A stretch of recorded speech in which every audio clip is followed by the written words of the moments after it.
Welcome to episode 58 of Driver Suit Bug Radio. As always, I'm your host, David G. Firestone. We're going to do a short episode this week because I've got about 15 things I have to work on outside of the podcast and YouTube. I haven't been procrastinating, it's been out of my control. Now, we're going to focus on news and notes this week, but before we do, I have to get something off my chest. I work in big box retail. I enjoy my job. I know a lot of the customers. I'm on good terms with many of them. But I'm going to give out some pieces of advice that you're all going to need to hear at some point. Number one, shopping at stores is a privilege.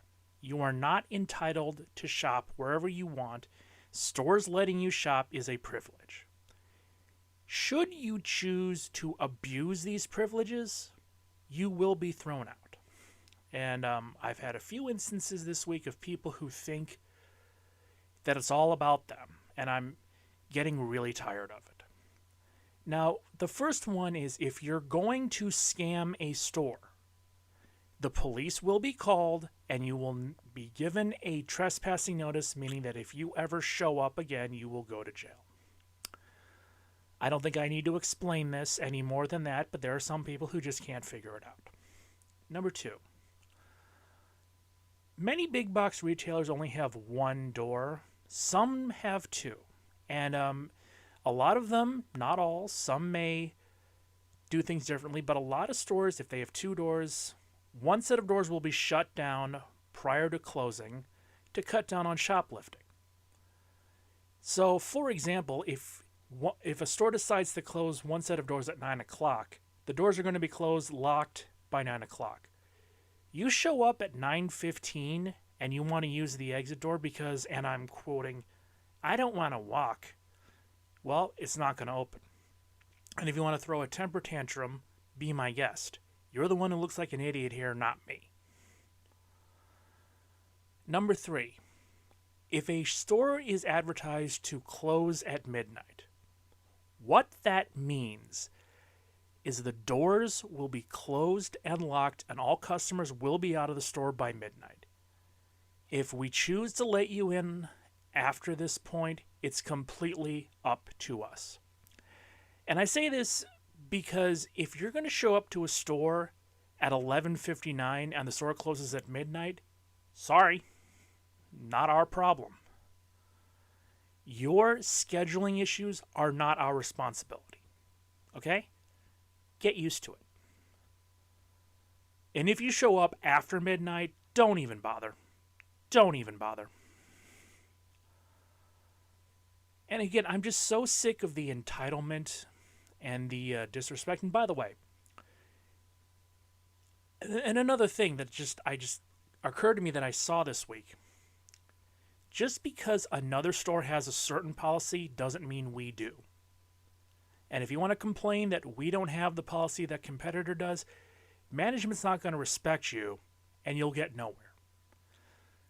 If you are, and believe me, I will be the first one to say, if you are nice to me, if you are respectful and polite, I'll be more than happy to bend over backwards to help you. If you want to be a jerk, don't waste my time. Okay? Now, with that out of the way, two Formula One stories start our news week this week. With the first one being that Formula One just announced that they are building a $240 million U.S. headquarters, which will be near the Las Vegas Strip in Nevada. Now, personally, there may be better places to build such a headquarters, but to be fair, Las Vegas isn't bad, especially when you have a lot of international travelers and international groups coming in. But in tandem with this, there was another announcement which is beyond questionable, and I'd like to know how, and for that matter why, the Las Vegas Grand Prix had their contract extended until 2032. Remember, the street course in question has yet to pass a safety inspection, which is needed prior to hosting the race. And there are many issues that could derail the certification. So the question is, and I don't think I'm the only one asking this right now, What happens if it doesn't? What happens if the safety certification doesn't go through? I mean, you're looking at losing a boatload of money if this isn't perfect. Now, I want to make this point clear again. I said this for the Chicago street race. I'll say it for the Las Vegas race. I'll say it for any new race. You get one shot to make this work. One shot. Remember, and I'll talk about the U.S. Grand Prix in a few minutes, but the 2008 Brickyard 400 killed the Brickyard 400. If you go into Racing Reference and you look at the attendance numbers, it went steadily down every year until NASCAR just said, all right, we're not releasing attendance numbers. The Las Vegas Grand Prix has one shot to wow the fans. Like the Chicago street race, if they screw this up, there's no hope. Now, I bring this up because there was a comment came from Christian Horner, who is the team head of Oracle Red Bull Racing. I have to read this quote because it shows you how out of touch Formula One and their teams are with the world around them. This is an exact quote from from Christian Horner. At Oracle Red Bull Racing, we always strive to do things first and to do things differently. This is the first time we have launched our season outside of the UK and the first time any team is launched in the USA. The growth of the sport in America cannot be ignored. There are over 50 million fans. Oh, God. There are 50 million Formula One fans in the USA, of which 72% follow us. I think they're meaning Red Bull Racing. And the way fans have embraced our team is very special to us. I'm sorry for laughing. No, actually, you know what? No, I'm not sorry for laughing because this is a dumb quote. And Horner got roasted on Twitter over this, and justifiably so. 50 million American Formula One fans. Just let that number sink in for a bit. I'll wait. Okay, we good? Gotta ask the obvious question here. Where did he get these numbers? I think it was like in 2021, Formula averaged like what, 71, 72 million some odd viewers? The average in the US was 1 to 1.5 million in the US, okay? If these numbers are true, that's a big if right there, how can there possibly be that many Formula One fans in the US? To understand this, you need to understand the NFL, the biggest sporting conglomerate in the United States, doesn't do these numbers during the regular season. I'd look at you like you were crazy if you told me there were 5 million Formula One fans in America. That'd be a stretch, never mind 50 million. Who did this research? Arthur Anderson? Where did he get this number from? And don't forget, Formula One has tried for decades to gain a foothold in the U.S. I mean, I mentioned the 2005 U.S. Grand Prix. It killed Formula One in the U.S. for almost a decade and was only Circuit of the Americas in 2014 that they finally gained that foothold that they wanted.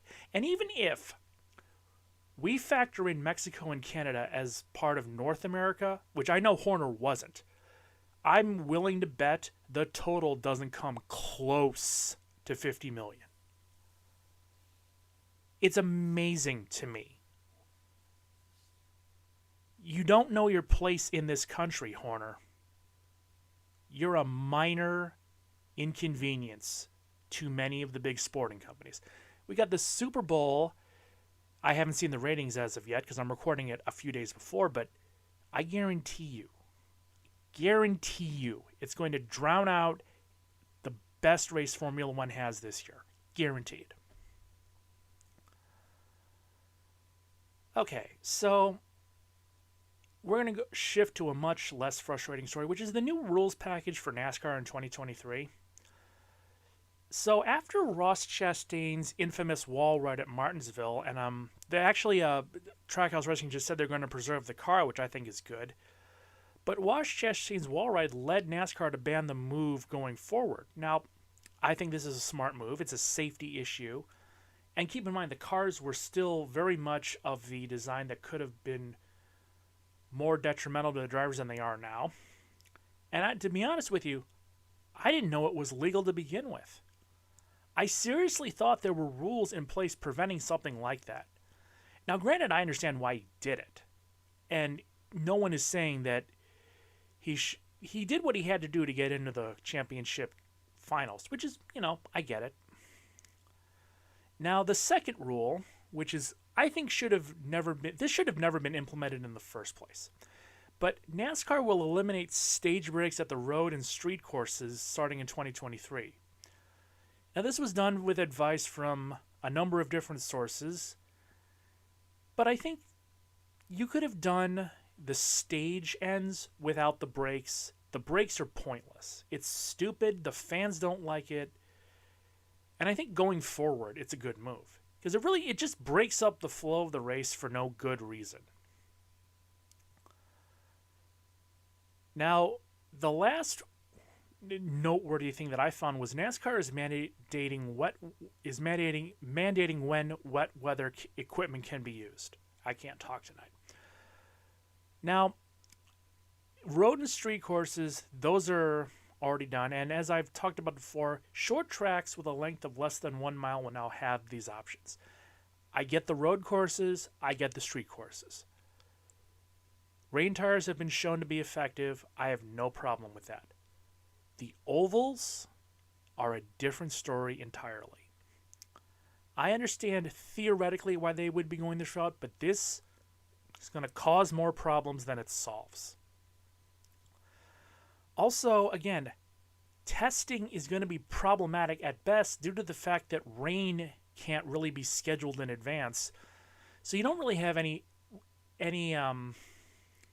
elegant way to test this. I hope it works. I'm not sure it will, and I think there needs to be a lot more testing before they try this. So, going back to the Chicago Street Course, I talked about how I thought it was dumb that if you're going to brand something a music festival, and you start selling tickets without any acts or even any genres announced, it's a dumb move. I say this because the music acts for the street race were recently announced. The headliners for the quote-unquote music festival are the Chainsmokers and Miranda Lambert on Saturday, July 1st. The Black Crowes and Charlie Crockett will be Sunday, January 2nd. Saturday will have the concert close out the day's events, and Sunday the concert will happen before the Cup Series race. I'm going to be honest with you, I'm pop culture illiterate to a certain degree. I like a couple of songs from the Chainsmokers. I'm not familiar with the Black Crowes or Miranda Lambert. I've never heard of Charlie Crockett. I know that sounds dumb, but I've never heard of him. I don't listen to the radio. I don't really listen to pop music or country music or really any kind of music outside of my comfort zone. But they do have wide appeal with other people, and I'm thinking that with this setup, maybe it could work. In terms of bringing people in as a draw. I mean, the street race, I'm still not convinced that the issues are going to be fixed in time, but it is what it is. Now, this last story stunned me because I looked this up on JSki, and I'm like, okay, there's no way that part of the story is true. Then I did a little more research, and yeah, it is true. So, Kyle Busch took his family to Mexico for a trip. Okay, you do that in January. But as he was going through the airport, he was caught with a firearm. Now, he is licensed with concealed carry, but he's still a moron. I get that traveling with kids can be difficult and all of the things you have to worry about, blah, blah, blah. Okay, but stick with me on this. If you know you are going to the airport, you're packing your bags, you're taking your family to a trip, you know you're going to the airport, wouldn't you take a few minutes and just double check that you're not unintentionally bringing contraband, especially the kind of contraband that could get you sent to jail for a hell of a long time. Yeah, it was a mistake. Let me put it this way. If Kyle Busch is to be believed, it was a mistake, but it's an easily preventable mistake. But, and this is from ESPN, link in the description. This is an exact quote, by the way. Quote, Bush was sentenced this month to 3.5 years in prison in order to pay a $1,000 fine for having a gun and ammunition, a punishment handed down by a judge in the Mexican state of Quintana Roo, home to the beach destinations Cancun and Tulum. I did not know that Cancun was in a place called Quintana Roo. You learn something new every day. The federal attorney general's office said the judge decided to allow a conditional punishment and let Bush leave Mexico after he paid a bond. It's literally 3 o'clock in the morning as I'm recording this. The office did not say how much he paid. On January 29th, Bush was brought before a judge who ruled the arrest was legal, and Bush was sentenced to on February 3rd, according to the statement. Now, the next step would be the judge scheduling another hearing to set the details of Bush's conditional punishment and where he will pay the fine. He could avoid any jail time. Mexico's constitution guarantees citizens' rights to own a handgun and hunting rifles for self-defense and sport. But there are significant bureaucratic hurdles to obtaining a legally registered handgun, and the military is the only legal seller. You know what? I like Mexico's approach with guns here. Make it very, very difficult and only have one seller. I like that move. The country is awash with illegal guns, most of which are purchased in the United States and smuggled into Mexico. I mean, we're not going to get into a whole gun discussion thing here, but what the fuck? Seriously. Oh boy. Now, as much as I don't like him, I really do hope that Kyle doesn't serve time, because he does have a family. What I find amazing here was he was sentenced to 3.5 years less than a week after the incident took place. Now, there's going to be more legal things going on soon. I hope he gets some good legal counsel, because if I was staring down the barrel at 3.5 years and I had as much money as he does, I'm getting the best legal counsel money can buy. Okay, I've ranted about this enough. I'm going to do a thing about restaurants I've been wanting to talk about for a while, so let's get to that.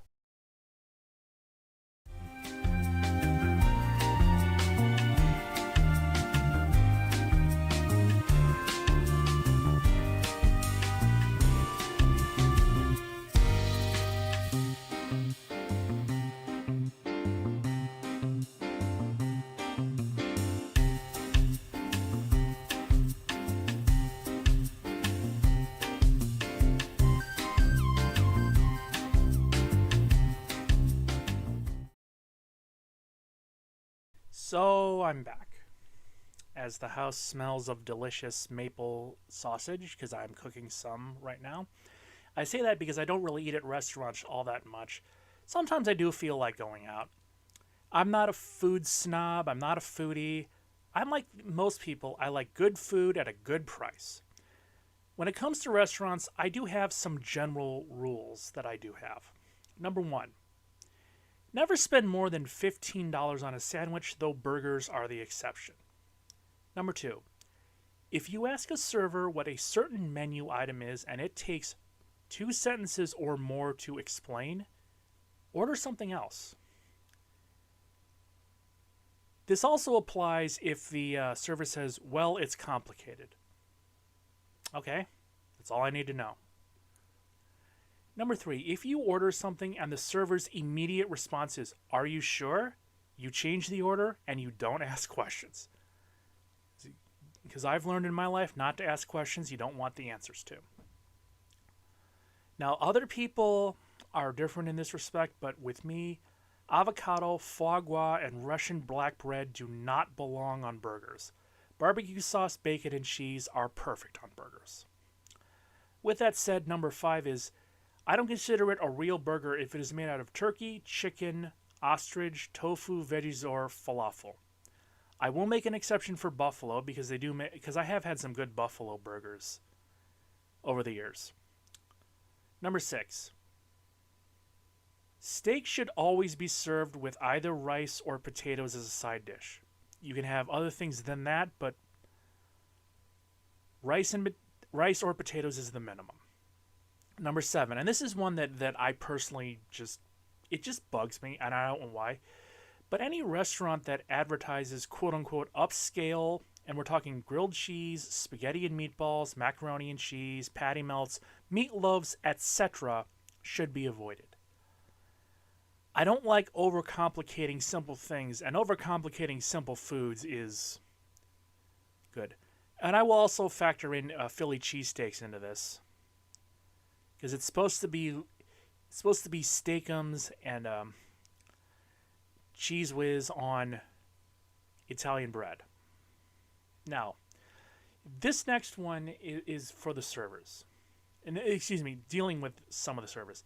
If you are at a restaurant that has a standalone bar, meaning that there are people who will sit at the bar and drink, not just one that's there for the restaurant, never order any drink that involves leaves, fruit, umbrellas, or blenders. It takes far too long, and the bartender needs tips, and you always tip the bartender. In regards to tipping, 15 to 20% is acceptable. But if the server royally screws up, which I haven't had happen, I know that there are some people who've had horrific experiences. Unless the server royally screws up, 15 to 20% is optimal. Number 10. If the lighting is so dark that I need to use the flashlight on my phone to read the menu, turn the lights up. Number 11. To parents out there. If you take your kids to any restaurant, I don't care if it's meant to be for families or not, if you let your kids run around the restaurant, do not inherently be shocked if other customers, or even the staff complain. Okay? I'm going to tell a brief story. Years ago, I went to the Lincoln Park Zoo during my vacation. I had fun. Went to a restaurant, pretty uncrowded. Family with 2 kids walks in, and the kids are just running around screaming, and the mother's just looking at her phone, not doing anything about it. And they were annoying everybody, the servers, they were annoying me. I was getting ready to walk out. Finally, the manager comes in and tells her that, look, we told you last time you were here you had to keep your kids under control. You need to leave. She protested. Cops got called. She got trespassed. That's just it. I'm not here. I'm not a part of your village, and I don't want to deal with your kids if they're misbehaving. Now, contrary to popular belief, when it comes to restaurants, this is number 12. Asking for onions or something to be left out of a dish that you either don't like or there may be an allergen issue is not something that the waitstaff needs to get upset about, and I've seen it happen.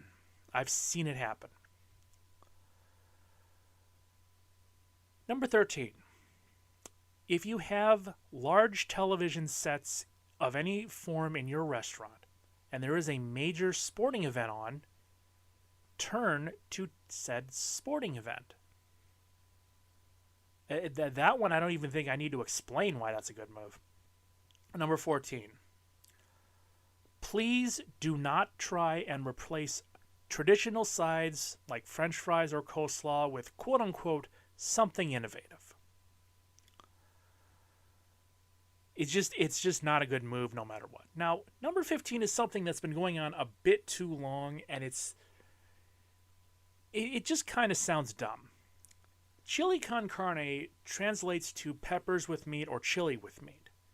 If you serve vegetarian or vegan chili, just call it vegetarian or vegan chili. Vegan chili with meat. I mean, I don't. Do I really have to say anything more than that?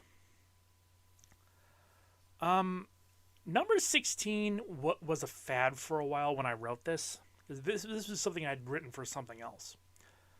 I think this still does happen in some places, but to any restaurant that offers a table for diners in the kitchen, I eat in the kitchen at home every single day.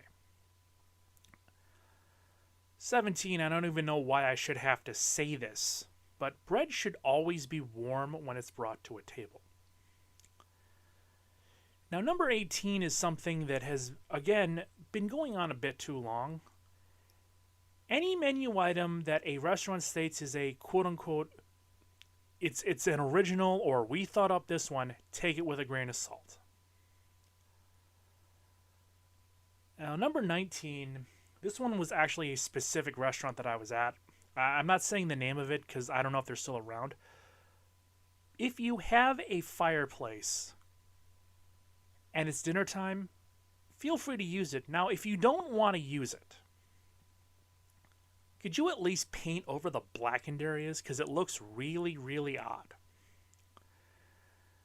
And when it comes to number 20, I think we can all agree, whether it be servers to customers or customers to servers, if you treat us well, we will return the favor.